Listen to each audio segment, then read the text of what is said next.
여러분 반갑습니다. 천만입니다. 휴일 잘 보내고 계시죠? 좀 비가 와가지고 여러분들 뭐 밖에 나가기도 좀 애매할 겁니다.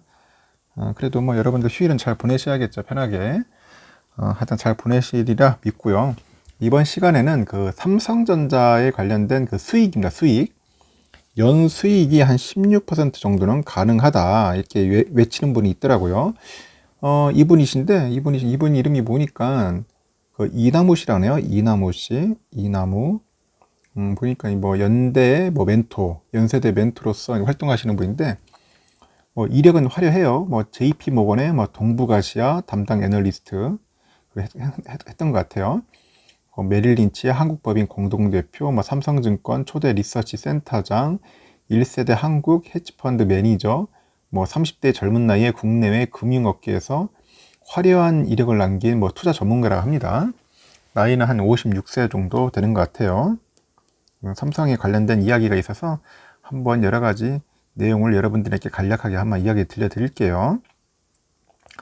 현재 이분은 그러니까 4년 전부터 연대 그 국제대학원에서 소속 객원 교수네요. 보니까 뭐 재무 분석하고 산업 분석, 기업 거버넌스 과목을 가르치고 있고 연대생의 주식 멘토 역할을 하고 있대요. 그래서 초급, 중급 개인 투자자들을 위한 투자 지침서, 뭐 좋은 주식, 나쁜 주식 이런 책도 썼는가 봐요.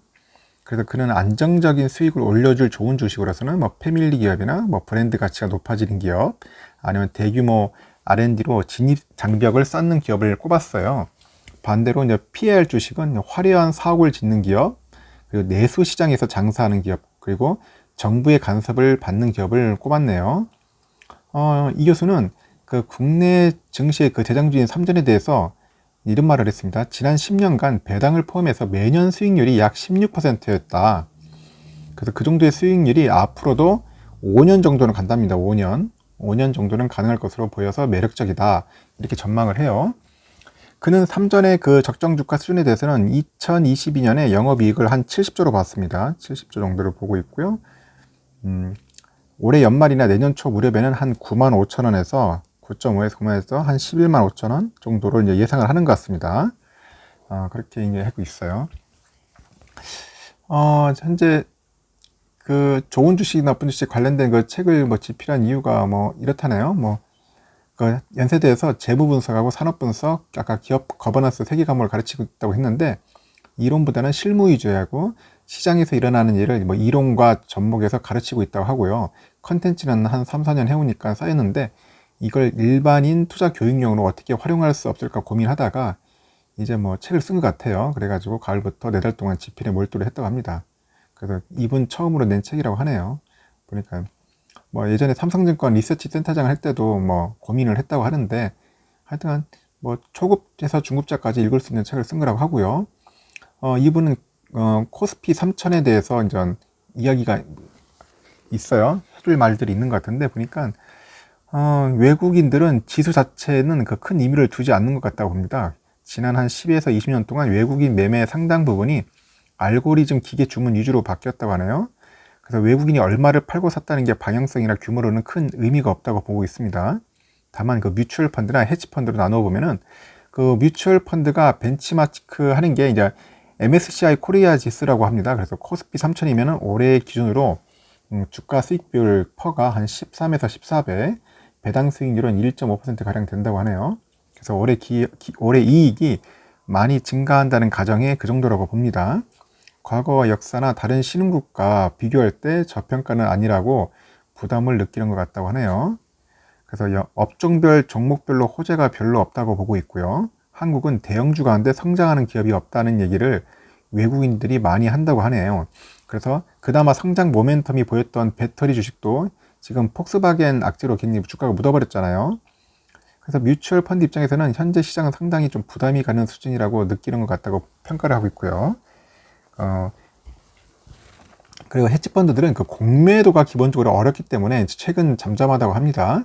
몇 달 뒤 또 공매도가 허용되면 그 개별 롱숏 하면서 또 외국인 주식 매매 모멘텀이 생길 거라고 이렇게 보고 있어요. 이제 공매도 상당히 이제 관심을 가질 수밖에 없겠죠.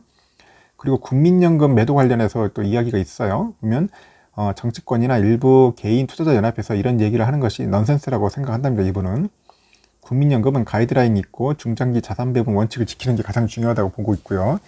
이런 논란은 공매도와 비슷하다고 하네요. 작년 코스피가 바닥에서 거의 2배 가까이 올라왔는데 이런 주장을 하는 분들은 주가가 계속 오르기를 바라는 분들이고 그 의도 자체가 개인적으로 이득을 위한 것이라고 이렇게 이 사람은 우리 개인 투자들과의 반대적인 생각에서 보고 있는 것 같아요. 결국 그거예요. 연기금은 연기금 같은 중요한 기간은 중장기 자산 배분 원칙에 대해서 투자하는 게 바람직하다고 보는데 이제 올해 연말까지 국내 주식 비중을 17% 줄여야 한다고 하죠. 주가가 많이 올라 그런 문제가 생긴 것이라고 하는데 현재 비중이 20% 넘고 있어서 줄여야 한다면 줄여야 할 것이다. 이렇게 보는 것 같아요. 국민연금 자산 배분 가이드라인이 국내 주식 비중을 축소하는 이유가 있다는데 지난 10에서 20년 국내 주식 갖고 해외 주식의 총 수익률을 보면은 국내는 한 연 7% 정도 된다고 합니다. 그마저도 삼성전자를 빼면은 연 한 5% 정도 수익이 안 났다나요? 결국 미국 주식은 뭐 과거 30에서 50년 정도는 한 연 10% 수익이 났긴 났죠. 그만큼 뭐 안정성은 미국 주식이 낮겠죠. 해외가 성장성도 높고 장기적인 성과가 좋은 것이라고 판단해서 이제 해외 주식 비중을 높인 거라 이렇게 이 사람은 평가를 하고 있는 것 같아요. 약간 좀 학잡기가 있는 것 같네요. 그러다 보니까 일단은 이분은 약간 국민연금의 그런 편을 들면서 이런 얘기를 하고 있어요. 그러면 삼성전자 적정 주가에 대해서 얘기를 하는데 이분은 9만 5천 원에서 11만 5천 원을 보고 있는데 완전 그 삼성전자 주가는 얼마나 갈지 이런 이야기를 하네요. 이 사람은 그 반도체 전문 애널리스트는 아니에요. 그래서 목표 주가를 뭐 제시를 안 하려고 하는데 일단은 뭐 최근 국내 증권사 리서치가 약화됐다고 이제 생각을 하고 있어요. 그 목표 주가를 보는 데 있어 프레임워크가 좀 잘못됐다고 보는 견해를 갖고 있습니다. 삼성 같은 그 경기 민감주는 언제 피크 어닝이 이루어지는지 따지고 그때 이익률을 가정하는 것이 중요하다고 봅니다. 그래서 삼전은 2018년이 과거 사이클에서 이익이 피크였죠. 그리고 주가는 2017년에 피크였어요. 이번 사이클은 2019년에서 바닥을 치고 올라오는 중인데 이제 애널리스트 컨센서스는 2022에서 2023년 정도를 피크로 보고 있어요. 그래서 업사이클일 때 애널리스트들이 약간 보수적으로 보거든요. 그래서 2018년 영업이익률 실제 수치가 한 24%를 2022년에 적용한다면은 삼전 영업이익이 한 70조 정도 나올 것으로 보고 있다고 이야기를 합니다. 거기에 이제 PER, 퍼 몇 배를 곱할 것이냐인데 과거 사이클은 그 피크일 때가 퍼가 한 9배 정도였어요.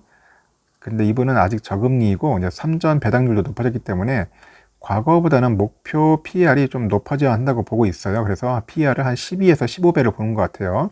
거기다 곱하면은 주가가 올해 연말이나 내년 초에는 한 9만 5천 원에서 한 11만 5천 원까지 나올 수 있다고 이제 판단을 하는 것 같습니다. 예상을 하고 있고요. 비단 그 삼전뿐만 아니라 경기 민감주 가격을 그 전망해보는 그 프레임워크로서 해서 뭐 책에서 그렇게 제시를 하고 있죠. 또 이런 얘기도 있어요. 삼전과 애플 과연 누가 나을 것인지도 한번 이야기를 하네요. 실제 삼전은 전 세계에서 최고의 IT 하드웨어 업체로서 자타가 공인을 한다고 하죠. 하지만 애플은 여전히 그 프리미엄 아이폰에서 돈을 많이 벌고 애플 서비스 이익이 많이 나가지고 올해 이익이 한 75조 정도 된다고 하네요. 그 삼전은 올해 예상 이익이 한 40조 원 정도 보고 있고 일단 이익 규모 자체가 애플이 한 2배가량 큰 건 맞는 것 같아요. 근데 다른 것은 애플이 PER이 한 30배 초배죠. 근데 삼성전자는 PER이 한 14배 정도밖에 안 돼요. 14배 수준. 그 퍼 차이는 그 거버넌스도 있지만 워낙 그 국제 금융 시장에서는 삼성 같은 자본 집약적인 모델을 그렇게 좋아하지는 않는다고 합니다. 삼전은 이제 매년 30조 이상을 투자하는 사업 모델이고 이제 그것이 초격차를 만드는 삼전의 강점이긴 한데 투자자 입장에서는 그 애플 같은 R&D 중심하고 제조를 가급적 안 하는 그 자산 경량적인 그런 모델을 많이 좋아한다고 합니다. 리스크 차원에서 그런 것 같겠습니다. 그래서 애플은 제조업보다는 그 서비스업 플랫폼 기업으로 인식이 돼가지고 주가가 재평가된 거죠. 결국 두 기업의 비즈니스 모델 차이인 것 같아요. 투자 측면에서는 삼전과 애플 둘 다 매력적인 주식이라고 이 사람은 보고 있어요. 그리고 삼전이라는 세계 최고 그 IT 하드웨어 기업이 한국 기업에서 동학개미가 쉽게 살 수 있는 건 행운이라고 보고 있는 것 같습니다. 그 삼전은 지난 10년간 배당을 포함해서 매년 수익률이 한 16%였어요. 그런 정도 수익률이 앞으로도 한 5년 정도는 더 가능할 것 같다. 그래서 매력적이다. 근데 애플은 최근 5년간 한 20% 정도 수익률이 났다고 하네요. 그래서 앞으로도 성장성도 둔화되고 주가 수익률도 둔화될 것이라고 보고 있습니다. 하지만 그 이 회사는 매우 주주 친화적이라고 하니까 또 이런 면에서도 장점이 있지 않겠느냐 하네요. 그 매년 70조 원 이상의 자사주를 매입해서 소각하고, 이제 앞으로 그럴 것이라는 믿음이 있다 보니까 사람들이 이제 애플도 많이 사지 않느냐, 이제 그렇게 얘기를 하는 것 같아요. 하여튼 둘 다는 좋은 주식이다. 둘 중 하나를 고르는 것은 공평하지 않은 질문인 것 같다. 얘기를 하는 것 같습니다. 그래요. 일단은 이분의 이야기를 들어보니까 뭐 나름대로 공감되는 것도 있고 약간 좀 견해가 상반되는 것도 있습니다. 일단은 그거 국민연금에 관련된 거는 좀 약간 상반되는 개념이고, 삼성에 대해서는 좋은 이렇게 좋은 견해를 갖고 있고요. 나름대로 좀 긍정적으로 보고 있습니다. 그래서 삼성 주가 이 사람이 말한 것처럼 한 9만 5천에서 11만 5천원까지는 충분히 가지 않겠는가 보고는 있고요. 앞으로도 뭐 성장할 수 있는 가치가 있고 나름대로 기대할 만하지 않겠느냐, 이렇게 좀 긍정적인 시그널로 이렇게 바라보는 것 같습니다.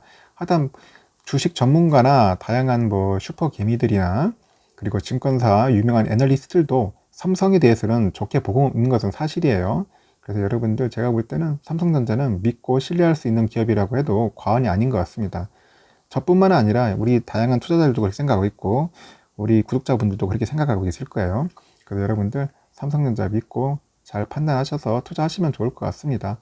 하여튼 뭐 다양한 의견도 한번 들어보는 것도 좋아요. 꼭 뭐 비판적인 비판적인 견해나 비판적인 그런 기사들도 한번 보면서 왜 이 사람은 이렇게 생각을 하는지에 대해서도 다시 한번 역으로 생각해 보는 것도 나쁘지 않다고 생각합니다. 하지만 우리 기업에 대해서는 제대로 알려면은 그 부분에 대해서 공부를 좀 많이 해야겠죠. 하면서 자기만의 기준과 자기만의 삼성에 대한 확신을 가지고 있어야 돼요. 그래야지 여러분들이 장기적으로 볼 수 있습니다. 이분처럼 삼성에 대해서 향후 5년간은 충분하게 좋다.